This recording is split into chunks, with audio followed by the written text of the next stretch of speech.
guys. Um, Today we're going to talk about macromolecules or the chemistry of cells.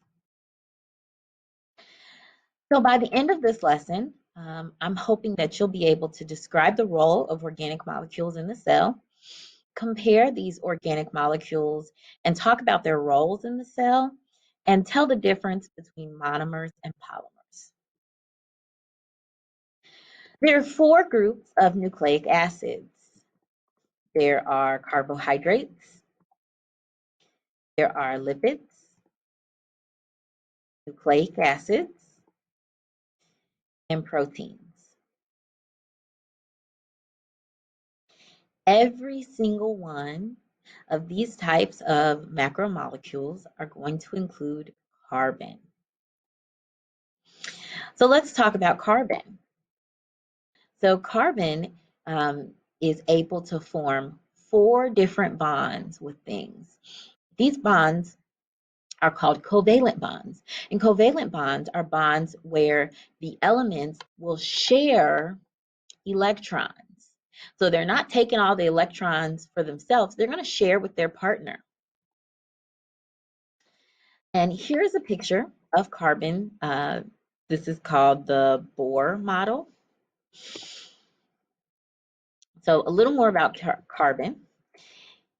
Carbon, for what we're worried about, carbon is going to bond with hydrogen, oxygen, nitrogen, sulfur, phosphorus, and carbon plus these molecules are going to form the molecules of life. Let's talk about the structure of these molecules of life. They can be found in the form of monomers. Monomers are small compounds or building blocks, or they can be found in the form of polymers. A polymer occurs when you take all of those monomers and you stack them together just like you would stack up Legos.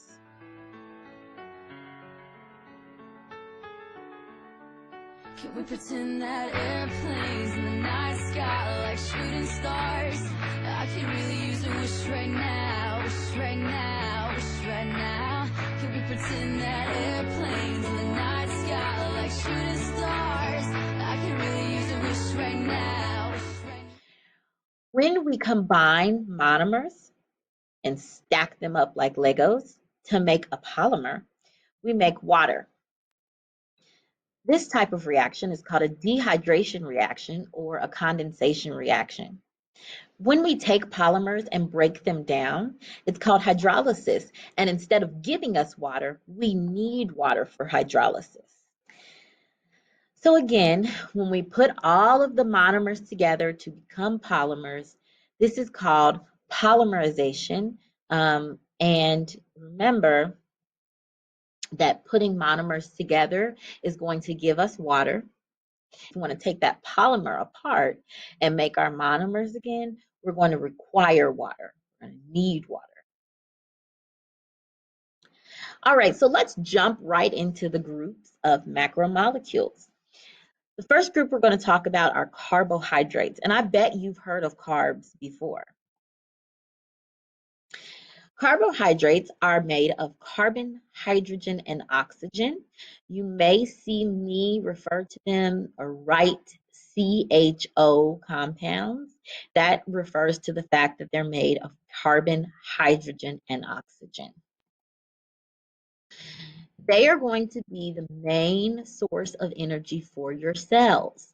So your cells are going to use a form of energy called glucose.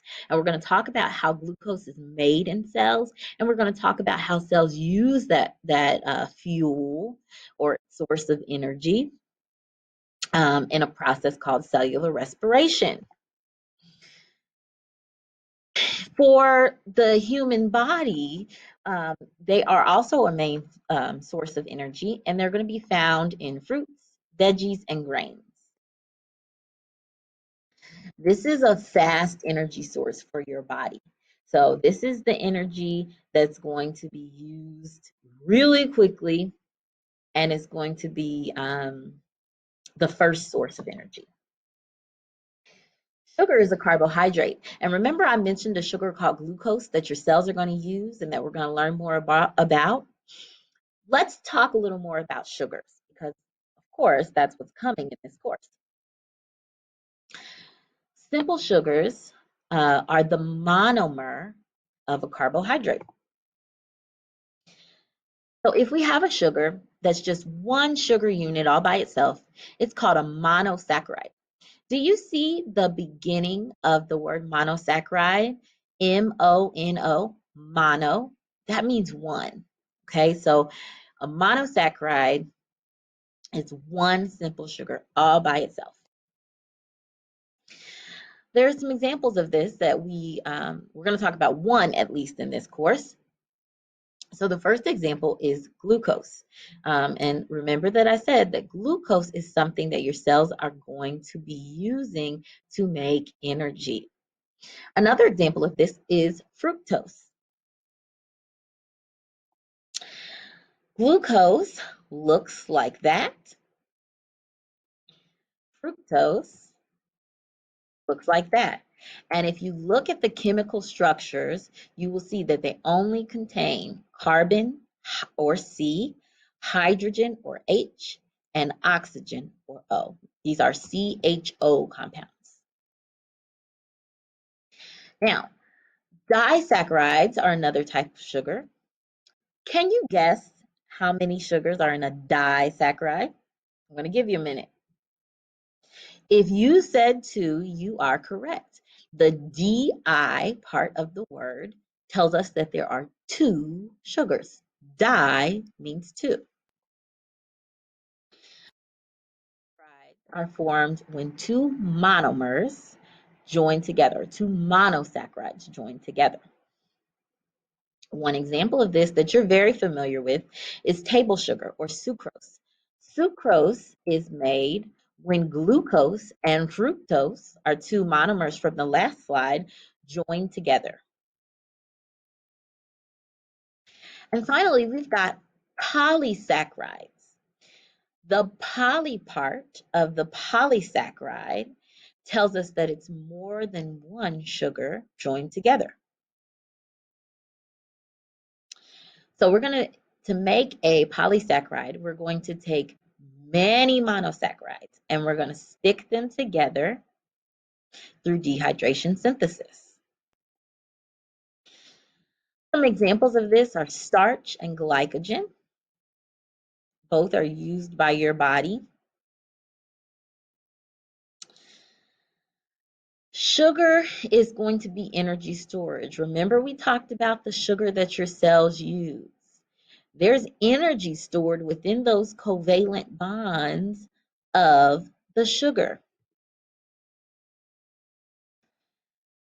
So starch is a sugar that plants make, and they have a starch called cellulose.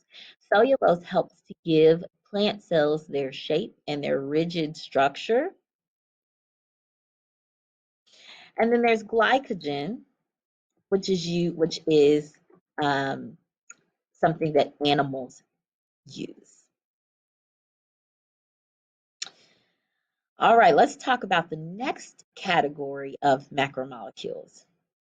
We're going to talk about lipids. The lipids are primarily made from carbon and hydrogen. Lipids are another way of storing energy. And lipids are going to make up the cell membrane. So the cell membranes are made of very special lipids that are called phospholipids. So we're going to learn that these special lipids form something called a lipid bilayer, bi meaning two, so they form a double layer of lipids that help to protect the cell. They control what goes into the cell, what comes out of the cell, and how fast things can move out of the cell. So stay tuned for more information on that. These lipids can form a waterproof covering, again, on the cell. and they control how quickly water can leave or enter the cell. Lipids in general do not like water.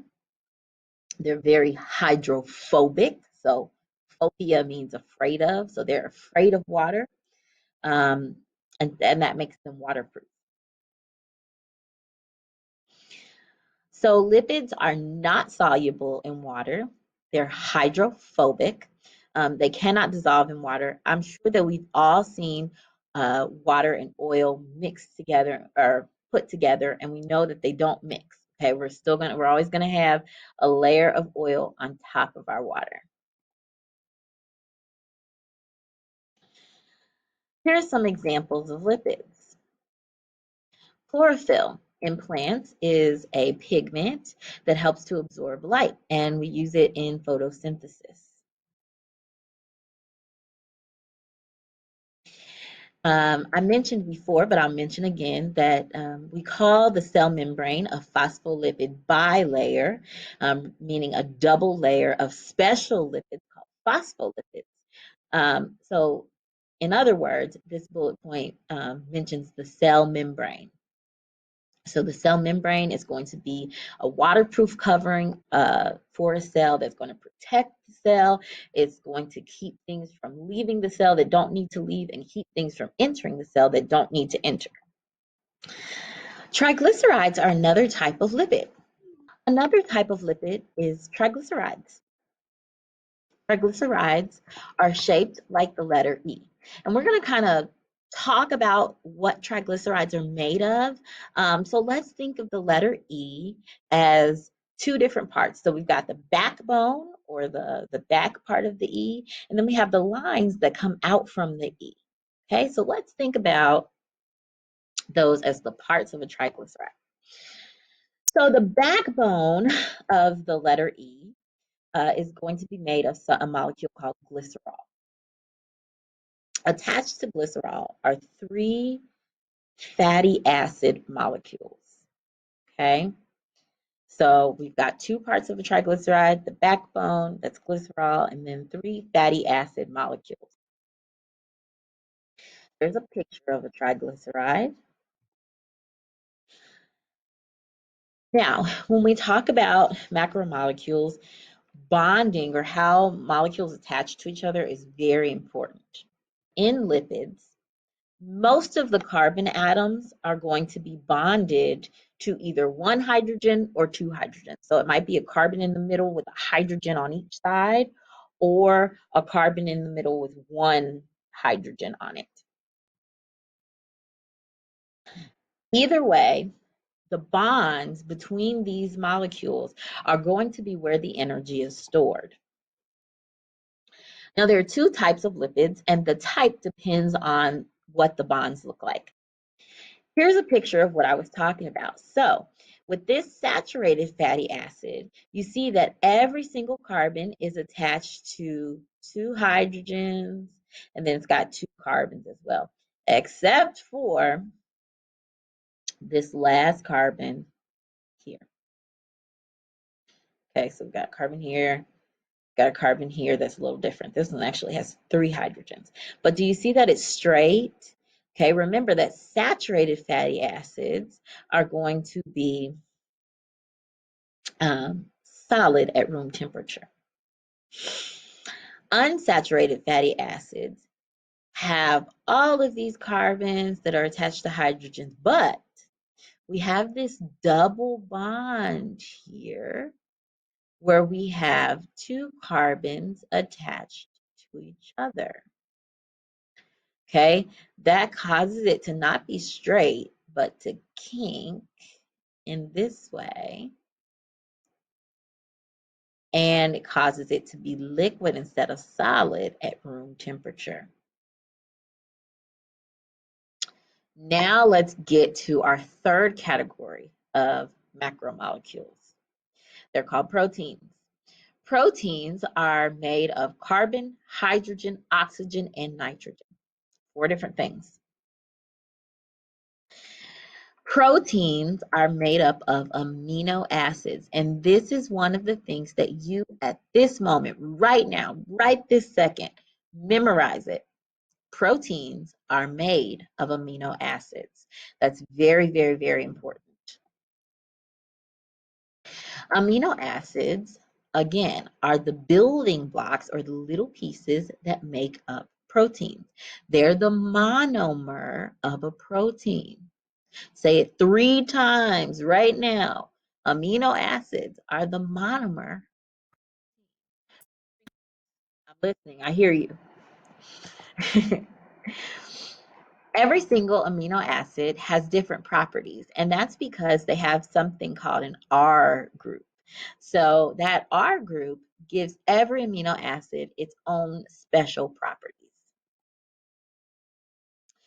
Proteins are also folded into really cool and special shapes. So one of the things that help proteins work are their shapes. If proteins lose their shapes, then they can't work anymore. And we're going to talk about what that means.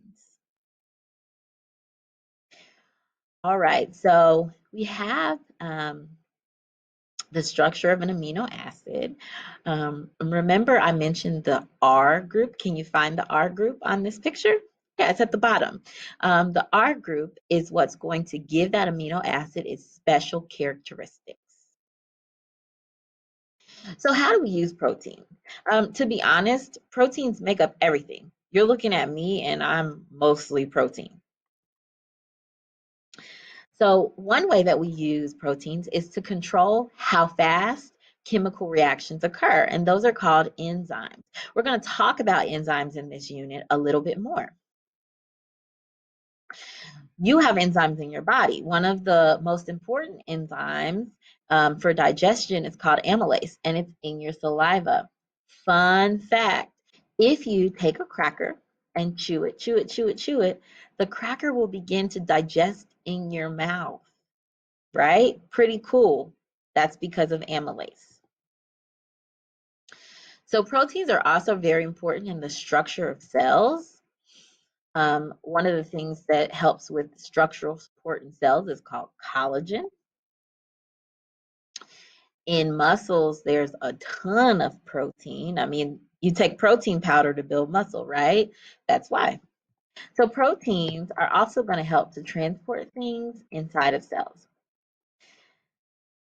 One way this happens is with hemoglobin inside of the blood, which helps to carry oxygen to the lung. And finally, we're going to talk about nucleic acids. You probably are already really familiar with one of the nucleic acids. Nucleic acids, first of all, are made of hydrogen, oxygen, nitrogen, carbon, and phosphorus. They're a long chain of smaller molecules called nucleotides. So the monomer of a nucleic acid is going to be a nucleotide. Make sure you write that down. They are going to help to store genetic information. And the one that you're familiar with that helps to store genetic information is probably DNA, right? You've heard of that before. I mean, there's even a song about DNA, right? So it's pretty popular. There's another molecule that is a nucleic acid that helps to store genetic information, and that is RNA. So we're going to talk a little about nucleotides because those might actually be new to you. So a nucleotide is made of a sugar, a base, and a phosphate group. When we say phosphate group, we just mean phosphorus and oxygen together. Here's a picture of a nucleotide. So we've got the sugar here. It will either be what's pictured, deoxyribose, or it could just be ribose. It depends on what nucleic acid we're making. We have our phosphate group, and we have our base. And we're going to talk about the bases a little later. So let's compare and contrast our our nucleic acids. So DNA is double-stranded. They both start with D. DNA, double. Okay, so there are 2 strands in DNA. This is going to make up chromosomes, and it's going to form genes, which help to pass down hereditary information. Now, RNA, on the other hand, is single-stranded, and it's going to play a major role in how proteins are made. It can also be an enzyme to help amino acids join together to form proteins. And I wouldn't so much call it as an enzyme as kind of a place where amino acids will join together. Okay, so keeping those in mind, if you look at this slide, you will see that DNA is double-stranded. It has 2 different strands, and RNA is single-stranded. If you look very closely, you will see another difference. So if we look at the bases, and here's a list of the bases that are in nucleic acids, you will notice that uracil is not in DNA, but uracil, these pink things, are present in RNA. And that's going to become very important to us a little later in the course. All right, we've got one more nucleic acid that we're going to cover. You may have heard of this one before. It's called adenosine triphosphate. That's a mouthful. We like to also call that ATP, and that's what we're going to call it in this course. So ATP is a nucleotide with 3 phosphate groups and a sugar. The tri in triphosphate means 3. So we have a nucleotide that's got 3 different phosphate groups. This again is used to store energy. This is the major energy source of cells. This is energy. Okay, this is energy for your cells. Because your cells can use this energy, the food that you eat has to be broken down into glucose, which is then made into ATP. Here's a picture of an ATP molecule.